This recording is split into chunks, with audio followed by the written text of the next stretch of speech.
இந்த கிரகத்தை தூக்கி போட்டு புதுசு ஒண்ணு வாங்கணும். இதோ வந்து விட்டேன், போனை கொடுங்க, காசு பெறுங்க. உனக்கு எப்படி தெரிஞ்சு? மார்க் மாமா ஒட்டு கேட்டு சொன்னார்.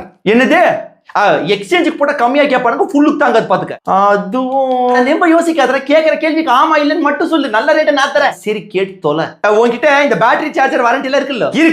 இருக்கு எப்பவும் இல்ல, என்னைக்காவது ஒரு நாள் டேமேஜ் கீமேஜ் ஸ்கிரீன் ரீப்ளேஸ்மெண்ட் ஸ்கிராட்ச் ஏதாவது சார்ஜர் சுத்தமா இருக்கு. சரி நீ சொன்னதை வச்சு அலசி பார்த்ததுல அந்த குப்பைக்கு ஒரு 12,000. ஆன்லைன் எக்ஸ்சேஞ்சுக்கு இது எவ்வளவு பரவாயில்ல.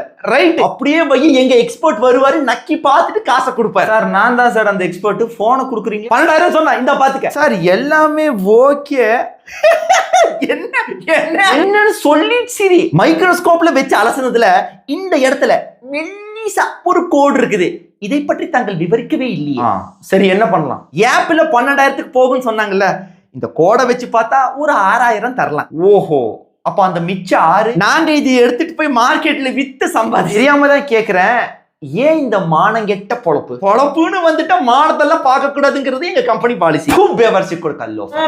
சரி உனக்கு வேணா எனக்கு வேணா 6,250 வாங்கிக்க. டப்பி சாத்திட்டு கிளம்பு.